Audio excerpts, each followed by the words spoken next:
All right.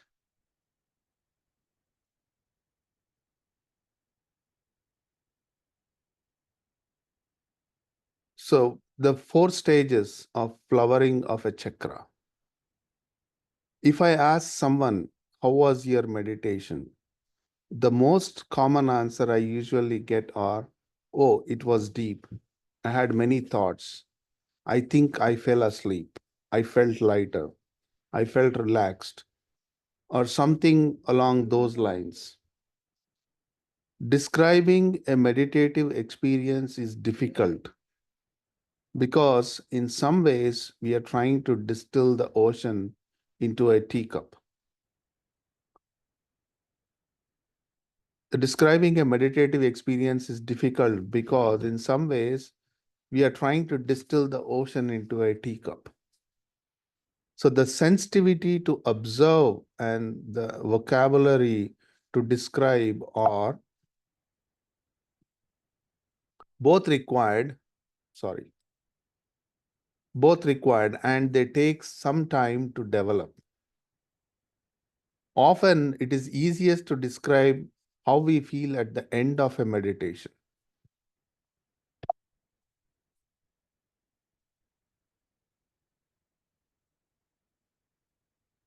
A condition is what you feel at the end of meditation: peaceful, joyful, blissful, light, agitated, restless, content, irritable, happy, emboldened, settled, compassionate. These conditions are the gifts of your practice. Each time you sit to meditate, the bracketed energy inside a chakra is released gradually. Higher potency energy gently flows into the center of our consciousness, our heart. We feel this energy in the form of conditions in the heart. So let's do a little deep dive here. See, I always gave this example. When you get into a swimming pool, the moment you get in, you feel that wetness, that you feel that you got into the water. Now here I'm only talking about the physical sensations. And you feel that wetness again when you come out of the water. Then you're looking for a towel. Until that point, though you are actually wet, swimming in the pool, but still you're not thinking about the wetness, correct? Only you look for it when you come out of the swimming pool. Similarly, even the taste, smell, everything is after the fact.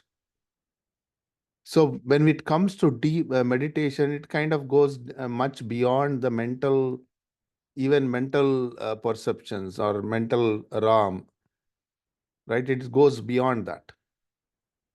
So even meditation, if you look at it in a way, it is not even a mental construct. It is something deeper at the conscious level. So while we are deep in meditation or while we are doing meditation, of course, we feel thoughts and other things, but the real condition which we got in meditation, you will only know when you come out of meditation. As you are practicing, you will know when the meditation has ended you yourself will know. You just simply zone you zone in to meditation and zone out of meditation. You know it when you zone out. Right? So that's when, if you can take some 5 minutes to kind of feel the condition we got in our meditation, you exactly know how the meditation created an effect on you. Right? So that's why those last moments of meditation are very important. So that's why if you see Babaji says, it is easiest to describe how we feel at the end of meditation. See this? So keeps moving. Yeah. So here you see that here you're feeling the condition, right? And another aspect I wanted to touch upon is this: each time we sit to meditate, bracketed energy inside a chakra is released gradually. So now, to understand the chakra is a juxtaposition, you can call it, an intersection between the subtle body and your causal body. Causal body, you can also think of it as the soul, the deeper body, deeper inside, and the subtle body is where all your mind, intellect, man, chitta, buddhi, ahankar. So mind, intellect, ego, and consciousness are part of the subtle body. And also, in our scriptures, it is described these elements in the subtle body are the inner bridge into our soul. The Sanskrit word used for it is anta karana. Anta means inner, karana means bridge, anta karana. So the inner bridge. So that's why the consciousness, when the mind comes in contact with the consciousness has access to this inner soul. So now think of it like this. Some lot of times we ask this question, how do I feel the consciousness? This is a very interesting question and a difficult question to answer. It's like this. The eye cannot see itself. Suppose, assuming there is no reflection, there is no mirror, how do I know? How do I look? The eye cannot see itself. You need something to reflect, for it to reflect upon, to see myself. Or somebody has to take a picture of me to show this is how you look like. But now here, the one who is experiencing, one who is aware, that consciousness itself, how do you become aware of the consciousness itself? That's a tricky question. How do you become aware of the consciousness itself? And consciousness gives this awareness. Awareness of what? Awareness all things. See, if I'm looking at this computer and if I'm looking at this reading, I know I'm aware of I'm looking at this computer. And I'm aware I'm speaking, and you are aware you're listening. So there has to be an object for the awareness. Now, how does consciousness becomes aware of itself? Is a tricky question. So now what happens is that awareness of consciousness comes in terms of feelings to the mental state. Now here, one important point we need to understand about the mind. Mind is a gluey thing. And it's like that science fiction movie. It can transform itself into whatever it wants to. If mind comes in contact with what I am reading, the mind becomes that reading.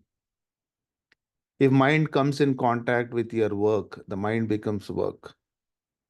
If mind comes in contact with your pets, the mind becomes the pet. Similarly, when the mind comes in contact with the consciousness, it becomes the consciousness. So through meditation, the mind is connecting with the consciousness, and consciousness is becoming aware of the inner presence, what you call the soul, or inner presence of the essence, inner presence of the God, however you want to word it. So this mind, when it comes in contact with the consciousness, it sort of gets a feedback. It's the feedback from the conscious state. So it kind of gets the feedback of that awareness, that condition which the consciousness itself is experiencing. You understand? So when this consciousness is experiencing the contact with the soul and the mind, which is in connection with the consciousness, becoming aware of that condition, and that awareness, we sort of feeling even of the lower mind, if you want to put the higher mind and lower mind. The lower mind is always is in connection with the external elements, including the body, is an external to the mind. And the higher mind, which is in contact with the consciousness, is aware of the inner states, inner elements.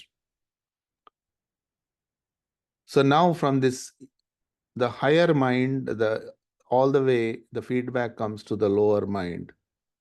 And we kind of express that inner feeling in words, in feelings, in, at the physical state, whatever the conditions we feel, like how it says peaceful, joyful, blissful, light, agitated. All that is the experiences of the lower mind, not the higher mind. So now, because this energy is sort of, like I said, it's a juxtaposition between the subtle body and the causal body. So there is a transition, there is an energy release. There is certain level of, churn in that chakra.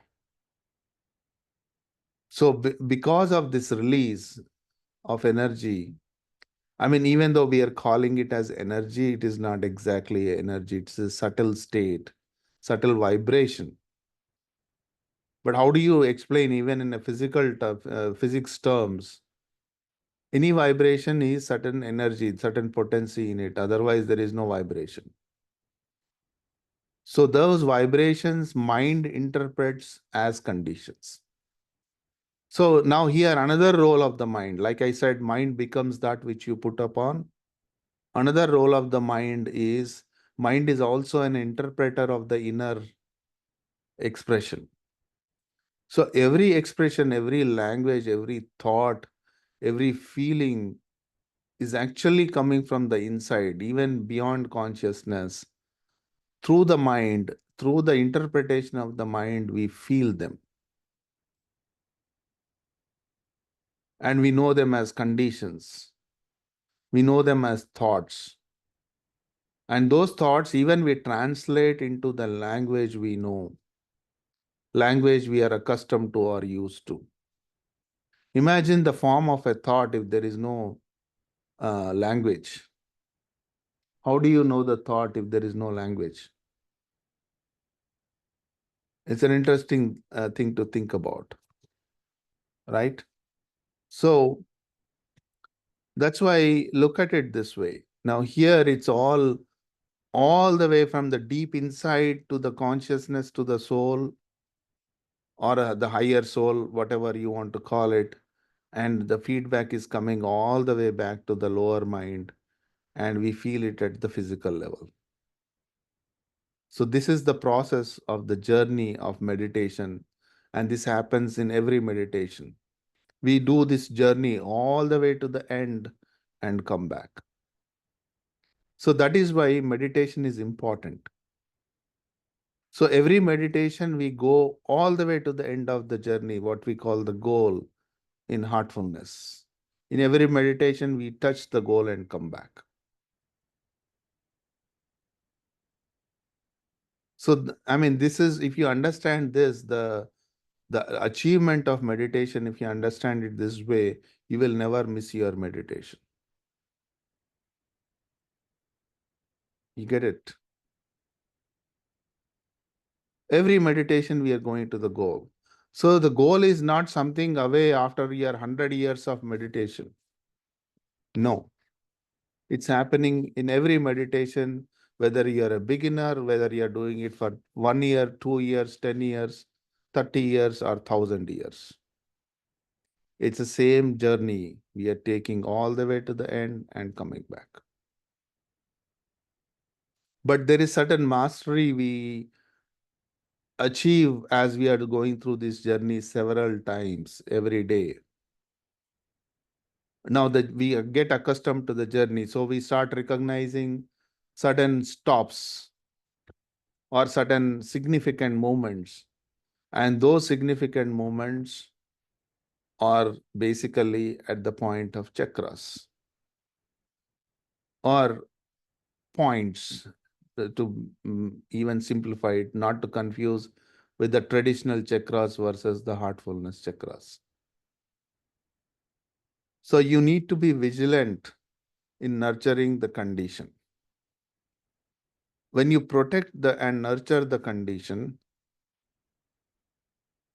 it grows into a meditative state that carries you. So now I've experienced my meditation. Stay in touch with that meditation, nurture it. How do you nurture it? By going into that condition and again and again. And how do you go back into that condition? By just mere remembering it. Just like I remember the taste of an ice cream, which I already ate. Then I go and, next day or the other day or in a week's time, oh, I want to taste that ice cream again. You go and buy that ice cream again.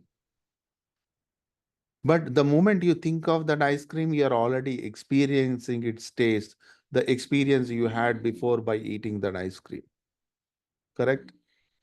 So similarly, the memory is a blessing here for all of us.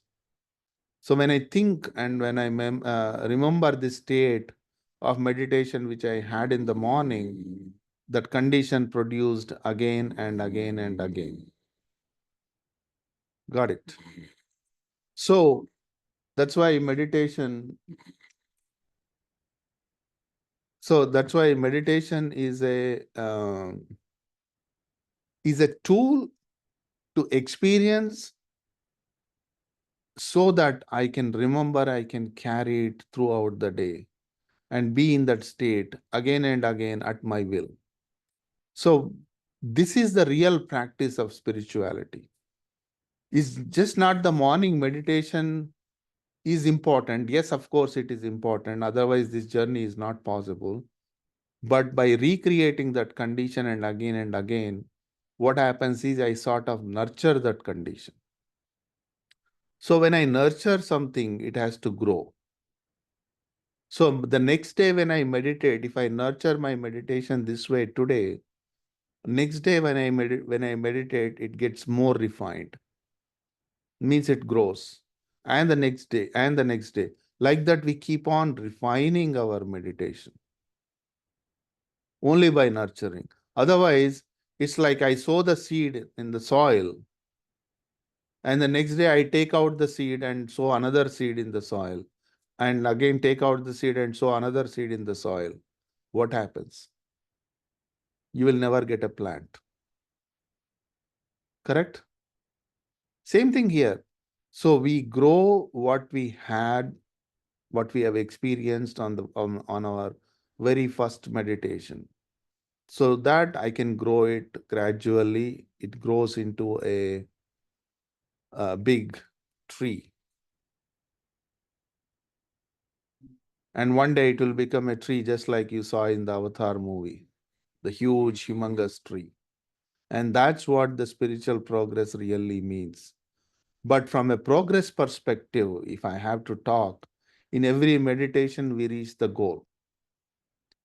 Otherwise, that meditation has no meaning. We touch the goal in every meditation. Understand this. I'm re-emphasizing it because we think goal is somewhere far off where we can never attain. It's not like that. Goal is right there next to us, and it's happening in every meditation whether we recognize it or not, whether we realize it or not. Okay. So I'll stop here for any questions, and then we can continue our reading next week.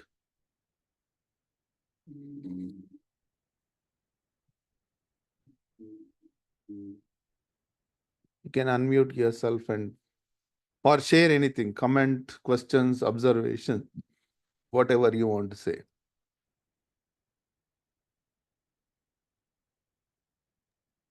So Shrikant, so we can say this consciousness as a mirror into the soul, like we use a mirror to see ourselves, is it? You can say that, but even for the consciousness, you need another mirror, which is the mind. Hmm. So you need those two mirrors. Then only you will get the glimpse of it. So the glimpse of it, how do you know? You only know the way your mind is interpreting, right? Yeah, It's I like see. it's like the in back in India when in our childhood days, what we call the exhibition, like a where they'll say fun house. When you enter the fun house, there are mirrors. One mirror shows you are very short, and one mirror shows you are very fat, and one mirror shows you are very lean. The way mirrors Yes, are organized. it's a good analogy. Okay. So use our mind. So mind also needs basically mirror, like you said. That's where we refine our subtle bodies, right? Ego, buddhi, ahankar, all these things. That's when we see the real. It's Basically, that's where we get a real on a second level of mirror. Yeah. undistorted reflection. So right now, even though we are experiencing, that's fine. We don't Mm. want to qualify which is the better image. Mm. It's just a better image. Like when we came to US, we would get all this shabby, video recorders. They record a movie, and there'll be a lot of lines. You cannot even see the picture with clarity. Mm. We are seeing HD movies, Correct. Correct. right? So Mm. now we enjoyed those movies with no clarity, with the face doesn't show properly. Still, we spend time to watch those movies. So I think this is what is giving me what is that, the blurring versus whatever that image quality, just correlate to that inside us. I mean, it's all about our transcending our subtle bodies, right, to the next level in terms of ego to humility, right, intelligence to Yeah, wisdom. you can So use when we all those mm, vocabularies, but mm, that's fine. Don't think in those terms. okay. When it comes to meditation, you experience it as it is. If you put those words into it, you are preconditioning your meditation. We don't want to precondition our meditation. The I agree. precondition of the I agree. meditation, Mm. precondition of the meditation limits its approach. Correct. So, but even when I say those things, I don't even know, right?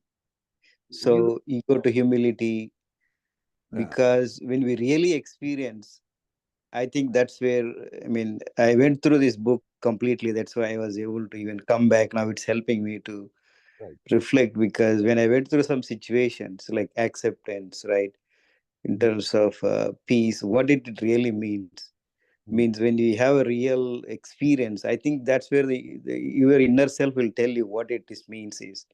I think, as you said, it becomes a vocabulary now, yeah, as easy you take it, right?